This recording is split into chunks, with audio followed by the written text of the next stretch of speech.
Hello प्यारे बच्चों, आपका सभी का स्वागत है मेरे YouTube channel chemistry with doctor T S Kamboj में। तो पहली बात तो मैं ये कहना चाहता हूँ बच्चों कि कुछ प्रशासनिक कामों में व्यस्तता की वजह से मैं 2-3 दिन आपकी क्लास नहीं ले पाया। इसके लिए मैं क्षमा चाहता हूँ सभी बच्चों से। तो कोई नहीं, अब हम कवर करेंगे।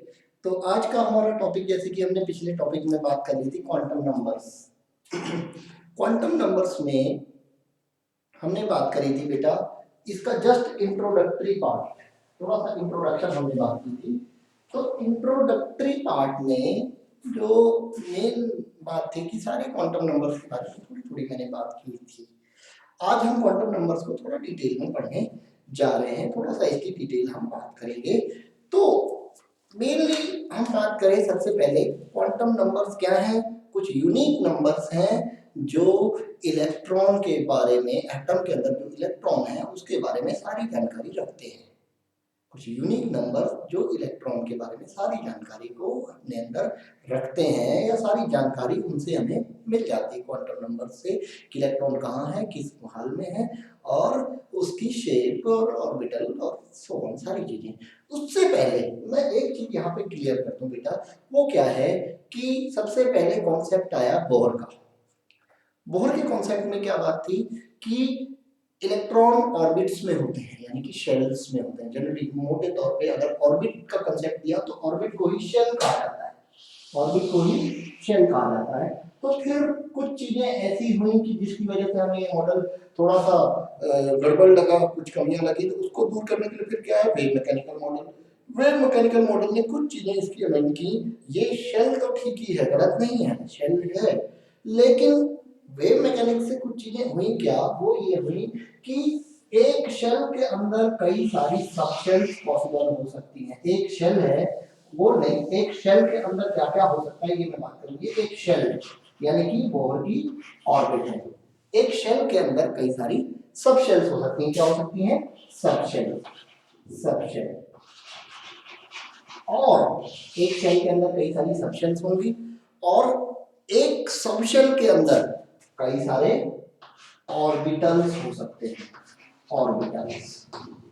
और एक ऑर्बिटल के अंदर दो ही इलेक्ट्रॉन हो सकते हैं, ये आप याद रखिए। मैक्सिमम 2 इलेक्ट्रॉन एक ऑर्बिटल के अंदर हो सकते हैं। कई सारे ऑर्बिटल्स मिलके एक सबशेल बनाएंगे, और कई सारी सबशेल्स मिलके एक शेल बनाएंगी। जरूरी नहीं है कई सारी ही मिले, एक सबशेल भी एक शेल यानी कि ऑर्बिट बना सकती है। इसको शेल और ऑर्बिट कहते हैं। अब इसी की जानकारी हमें शेल, ऑर्बिट, सबशेल, है ना, ऑर्बिट, सबशेल और ऑर्बिटल की जानकारी हमें किससे मिलेगी बेटा? इस सब की जानकारी हमें मिलेगी क्वांटम नंबर्स से। ठीक है, अब क्वांटम नंबर्स को हम देखने जा रहे हैं, और वो क्वांटम नंबर्स इन्हीं चीजों को एक्सप्लेन करेंगे। शेल को, शेल आपकी क्या होती है? 1 2 3 4, first shell, second shell, third shell, fourth shell, fifth shell, so on. Orbitals की बात आगे करेंगे। सबशेल क्या होती है आपकी? सबशेल होती है एस, आपने पढ़ा है बेटा 12th में। एस सबशेल होती है, पी सबशेल होती है, डी सबशेल होती है, और F. These are subshell, these are subshells। अब आप जानते हैं s सबशेल में एक ही ऑर्बिटल होता है, c सबशेल में 3 ऑर्बिटल होते हैं, d सबशेल में 5 ऑर्बिटल होते हैं, और f सबशेल में 7 ऑर्बिटल होते हैं। तो ये हमारा बेसिक फ्रेमवर्क है। इस सब को समझने के लिए हमें क्वांटम नंबर्स की जरूरत पड़ेगी। तो क्वांटम नंबर्स क्या है ये मैं आपसे बात कर चुका हूँ। आज हम बात करते हैं 4 तरह के क्वांटम नंबर्स होते हैं। सबसे पहले की बात करते हैं, पहले principal quantum number, principal quantum. ठीक है, प्रिंसिपल क्वांटम नंबर की बात करते हैं। तो प्रिंसिपल क्वांटम नंबर, प्रिंसिपल ये कॉलेज के प्रिंसिपल वाला प्रिंसिपल है, रूल वाला प्रिंसिपल नहीं है। प्रिंसिपल क्वांटम नंबर, तो प्रिंसिपल क्वांटम नंबर क्या है ये बात करें तो प्रिंसिपल क्वांटम नंबर हमारा वो नंबर है जो इलेक्ट्रॉन की शेल को बताता है। कौन सी शेल या ऑर्बिट, यानी कि ये किसको बताएगा? शेल को। ऐसा क्वांटम नंबर जो इलेक्ट्रॉन की शेल या ऑर्बिट को स्पेसिफाई करता है, वो क्या कहलाता है, प्रिंसिपल क्वांटम नंबर। और इसी को आप एनर्जी लेवल भी कहते हैं, एनर्जी लेवल भी कहते हैं, energy level, principal quantum number और energy level, first energy level, second energy level, यानी कि पहली ऑर्बिट, दूसरी ऑर्बिट, पहली शेल, दूसरी शेल, सो ऑन। इसकी वैल्यू कोई भी इंटीग्रल हो सकती है, यानी प्लस 1 2 3 4 5 एंड सो ऑन, ये इसकी वैल्यूज हो सकती है, यानी कि पहली शेल, दूसरी शेल, तीसरी शेल, चौथी shell.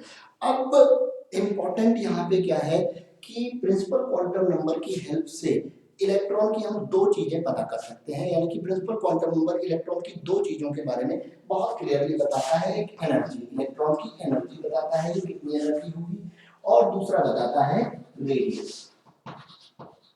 Principal quantum number electron की एनर्जी और रेडियस को स्पेसिफाई करता है। प्रिंसिपल क्वांटम नंबर को स्मॉल n से रिप्रेजेंट करते हैं, स्मॉल n जैसे मैंने बात की, स्मॉल n से आप एनर्जी एंड रेडियस दोनों को पता कर सकते हैं। कैसे?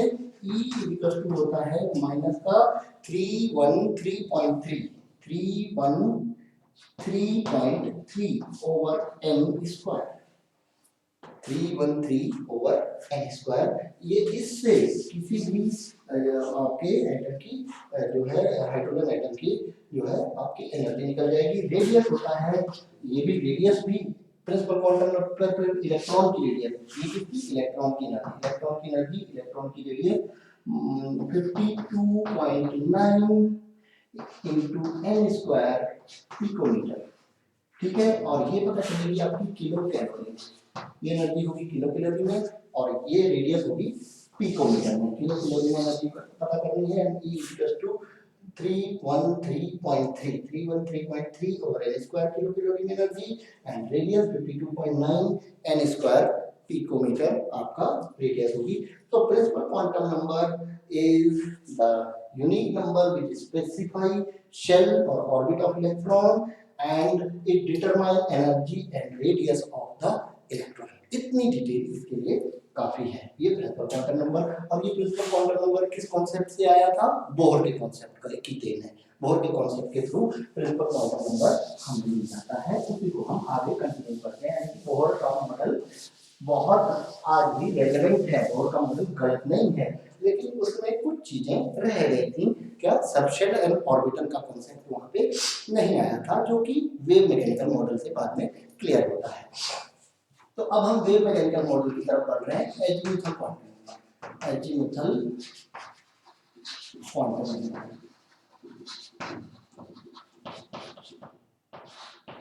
एजीमुथल क्वांटम नंबर के कई सारे नाम हैं बेटा, इसको कई सारे नामों से जाना जाता है, ठीक है। और ये जो है एजीमुथल क्वांटम नंबर, ये इलेक्ट्रॉन क्लाउड जो है, इलेक्ट्रॉन क्लाउड के डिस्ट्रीब्यूशन को बताता है। ये न्यूक्लियस है, न्यूक्लियस के चारों तरफ इलेक्ट्रॉन क्लाउड रहता है बेटा। वो कहाँ कहाँ मिल सकता है उसको अगर हम देखें तो एक क्लाउड के फॉर्म में मिलता है, इलेक्ट्रॉन क्लाउड बनाता है। अभी यहाँ था, अभी यहाँ था, अभी यहाँ था, कहीं तो एक क्लाउड का फॉर्मेशन होगा।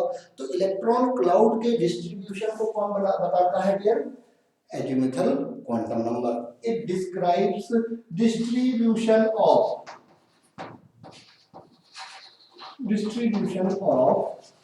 Electron cloud. और भी बताता है, खाली यही नहीं, इलेक्ट्रॉन क्लाउड के डिस्ट्रीब्यूशन को बताता है। इसके अलावा ये बताता है angular momentum of electron, angular momentum of electron, किसी इलेक्ट्रॉन का एंगुलर मोमेंटम कितना होगा ये पता चलता है। किससे माय डियर? ये पता चलता है एजीमुथल क्वांटम नंबर से। और इसके नाम क्या क्या हैं? पहला नाम है इसका सेकेंडरी क्वांटम नंबर, याद रखेंगे, नोट करेंगे, सेकेंडरी क्वांटम नंबर। क्या? सेकेंडरी क्वांटम नंबर, क्योंकि पहला प्रिंसिपल हो गया, ये दूसरा है तो सेकेंडरी क्वांटम नंबर। और इसको जाना जाता है सब्सिडियरी क्वांटम नंबर के नाम से, subsidiary quantum number, subsidiary quantum number, ठीक है। इसके अलावा इसका एक और नाम है, मैंने क्या कहा था, ये क्वांटम नंबर डिस्क्राइब करता है distribution of electron cloud around 3 dimensional space of the nucleus. Nucleus के चारों तरफ जो 3 डायमेंशनल स्पेस है उसमें इलेक्ट्रॉन क्लाउड के डिस्ट्रीब्यूशन के बारे में स्पेसिफाई करता है। अब उसके बाद सब्सिडियरी क्वांटम नंबर, इसके अलावा एक मैंने और बात की थी, क्या, एंगुलर मोमेंटम। एंगुलर मोमेंटम भी इस क्वांटम नंबर से हमें पता चलता है, इसलिए इसको एंगुलर मोमेंटम क्वांटम नंबर भी कहते हैं। इसको क्या कहते हैं, एंगुलर मोमेंटम क्वांटम नंबर भी कहते हैं। एंगुलर मोमेंटम क्वांटम नंबर क्या है, सेकेंडरी क्वांटम नंबर क्या है, सब्सिडियरी क्वांटम नंबर क्या है, ये तीनों एलिमेंटल क्वांटम नंबर के अलग अलग नाम हैं। एंगुलर मोमेंटम कैसे बताता है, ये बात कर लेते हैं। एंगुलर मोमेंटम ये बताता है, इसको रिप्रेजेंट करते हैं स्मॉल एल, सिंबल क्या है, स्मॉल एल। तो angular momentum E equals to होता है under root L into L plus 1 H upon 4 pi, H upon 4 pi इसके इक्वल होता है। अगर आपको L की वैल्यू मालूम है तो आप उस इलेक्ट्रॉन का, गिवन L वाले इलेक्ट्रॉन का जो है एंगुलर मोमेंटम आप पता कर सकते हैं। अब मैं बात करता हूँ एक और, कि इस क्वांटम नंबर की हेल्प से हम ये भी बता सकते हैं कि आपका इलेक्ट्रॉन जिस सब शेल में है उसका शेप क्या होगा और सब शेल क्या होगी। इसको सेकेंडरी या सब शेल, शेल के बाद देखो पहला शेल यानी कि ऑर्बिट कौन बताता है, प्रिंसिपल, उसके बाद अंदर कौन है, सब शेल। तो सब शेल कौन सी होगी इलेक्ट्रॉन की, ये कौन बताएगा, azimuthal quantum number. Subshell यानी कि इलेक्ट्रॉन एस सब शेल में है, पी सब शेल में है, डी सब शेल में है या एच सब शेल में है, इसके बारे में हमें पता चलता है किससे बेटा, एंगुलर मोमेंटम क्वांटम नंबर। या आपको क्वेश्चन आ जाता है कि न्यूक्लियर एटम के अंदर इलेक्ट्रॉन क्लाउड का शेप क्या होगा, वो किस क्वांटम नंबर से पता चलेगा, वो शेप ऑफ इलेक्ट्रॉन क्लाउड और इलेक्ट्रॉन क्लाउड है क्या, सबशेल है इलेक्ट्रॉन क्लाउड, इसको इलेक्ट्रॉन क्लाउड नाम दे रहा हूं, वो सबशेल है। यानी कि सबशेल का शेप कौन बताएगा बेटा, सबशेल के शेप को एजीमुथल क्वांटम नंबर ही बताएगा। और एजीमुथल क्वांटम नंबर L की वैल्यू होती है, L इक्वल टू होता है 0 to n-1 ऑल इंटीजर्स।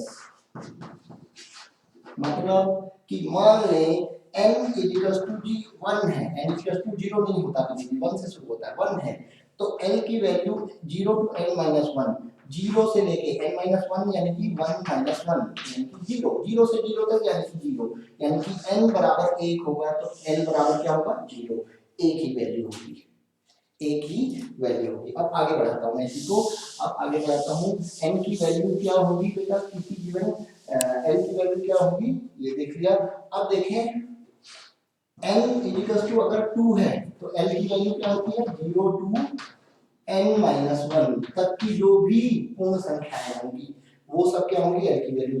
तो यानी कि 0 से n-1, 2-1 यानी कि 1, 0 से 1 तक की क्या वैल्यूज होंगी, l इक्वल टू होगा एक 0 और एक 1, दो संख्या वैल्यूज होंगी, ठीक है। अब ये L की वैल्यू अगर 0 होती है, 1 होती है, 2 होती है, 3 होती है, ऐसे L की वैल्यू होती है। L की वैल्यू 0 का मतलब S सब शेल होता है, L की वैल्यू हो गई, और ये सब शेल कौन सी होगी, सब शेल। L की वैल्यू 0 होने पे सब शेल कौन सी मानी जाएगी, S होगी, ठीक है। 1 होने पे P सब शेल का इलेक्ट्रॉन होगा, अगर L इक्वल टू 2 है तो D सब शेल होगी, ठीक है। अगर 3 है तो F सब शेल होगी, F से आगे नोन नहीं है लेकिन हम लिख सकते हैं G H, ऐसे 4 हो गया, G H I K नहीं आता, L वैसे अपनी सब शेल बढ़ती जाएगी, लेकिन अब तक जो नोन सब शेल्स हैं वो F तक ही है, ठीक है।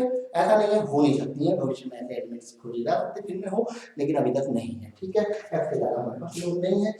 अब अगर n बराबर क्या होगा, 3 होगा, तो l बराबर क्या रहेगा, 0 1 2, यानी कि सिंपल सा फॉर्मूला नहीं, n 3 है तो l कितना होगा, 0 1 2, एक छोड़ के फिर उससे पीछे 3 से 1 काउंट तक, यानी कि n बराबर क्या होगा, 4 होगा, तो l बराबर क्या हो जाएगा, 0 1 2 और 3। देखो अब एक चीज मैं ये बता दूं कि किसी दी हुई n के मान के लिए L के कितने मान होंगे, n का मान क्या है 2, L के कितने मान होंगे 1 2, तो किसी दी हुई n के मान के लिए l के कितने मान होंगे, n के बराबर, यानी कि l की संख्या कितनी होगी, तो n 2 है तो l के भी 2 मान होंगे, n 3 है तो l के भी 3 मान होंगे, n 4 है तो l के भी 4 मान होंगे।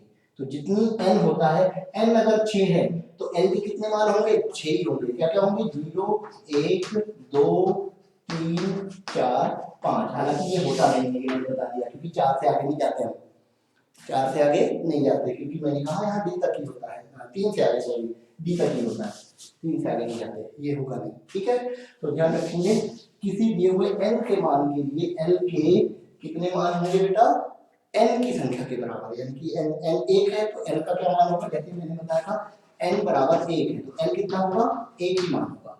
अब यहाँ से हम शुरू करते हैं बेटा, बहुत आसानी से समझते जाएंगे।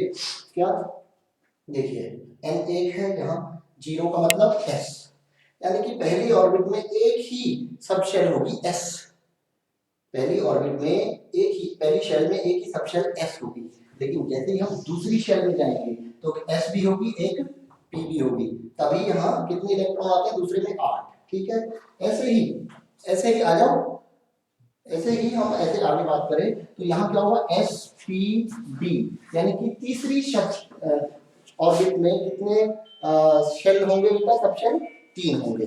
तो आगे हम अगले वीडियो में बात करेंगे, आज के लिए इतना ही। क्वांटम नंबर्स को हम अगले वीडियो में कंप्लीट करेंगे, ये पढ़ा